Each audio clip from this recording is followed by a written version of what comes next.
Welcome to Key Tech. Please describe this channel if you're interested in today's video. I believe readers have all been following the recent Nexperia incident. Behind it all lies a US-orchestrated encirclement and suppression campaign targeting Chinese high-tech companies. The reason for this is simple. The US's own strength is no longer sufficient to significantly impact Chinese companies' overseas trade. Following the Huawei incident, Chinese companies have taken numerous risk mitigation measures in their trade with the US. Seeing that its controls on semiconductor equipment, software, and foundry channels have become ineffective, the US can only leverage the government power of its allies to expand its influence. It was under pressure from the US that the Netherlands took action against Nexperia, a subsidiary of the Chinese company Wingitech Technology. However, they overlooked the fact that the acquisition of Nexperia had been approved by both the EU and the Netherlands. China and Europe enjoy close trade relations, and the Netherlands' forcible seizure of actual control of the company would ultimately backfire on itself. The US, the instigator of this incident, naturally did not escape the impact of China's countermeasures. Following BHP Billiton's decision to require RMB for iron ore settlements in Australia, Anxi China has made it clear that US dollar-denominated trade is likely to be eradicated. When Chinese steel mills added the clause, "must settle in RMB," to their purchase contracts, the foundation of the US dollar's hegemony had already begun to shake. Ultimately, BHP Billiton compromised, agreeing to switch to RMB for 30% of its transactions. This figure, the result of countless rounds of verbal battles, represents a daring attempt by China to de-dollarize. Imagine the negotiation scene. On one side are Chinese buyers, who control the world's largest iron ore consumer market, and on the other side are Australian miners, accustomed to the US dollar's pricing power. In the past, it was a seller's market, with miners deciding which currency to use, much like a restaurant owner specifying cash only. But now, with more options, China can easily reduce its Australian iron ore imports through other channels. After weighing the pros and cons, the other side agreed to China's proposal for RMB settlement. The underlying logic of this game lies in the separation of pricing power and settlement power.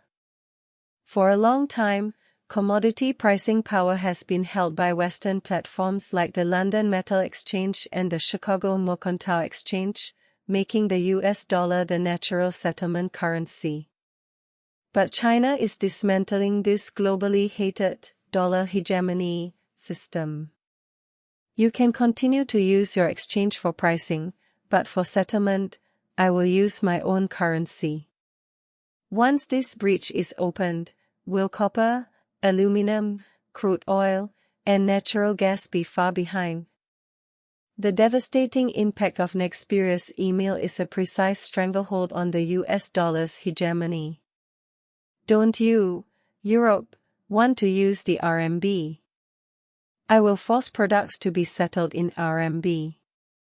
This will force European automakers to exchange dollars for RMB in the international market, further weakening the impact of the US dollar's hegemony on the Chinese market. The brilliance of this tactic lies in using one's own spear to attack another's shield. In the past, the US excelled at imposing financial sanctions through the SWIFT system and the US dollar clearing network, freezing accounts, and cutting off payments if you disobeyed.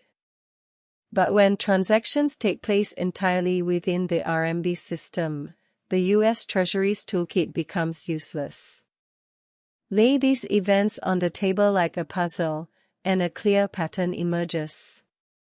Kenya's debt swap represents the development of financial infrastructure, iron ore settlement in RMB represents a breakthrough in the commodities sector, and Nexperia's countermeasures demonstrate high-tech products, China is advancing simultaneously on these three fronts, all pointing to the same goal: building a parallel trade system independent of the US dollar.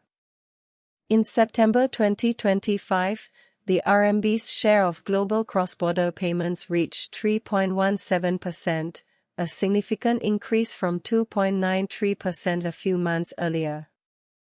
This figure may seem modest, but it bears in mind that it took the US dollar over half a century to establish its current hegemonic position, and the RMB's internationalization has only truly gained momentum in the past decade or so.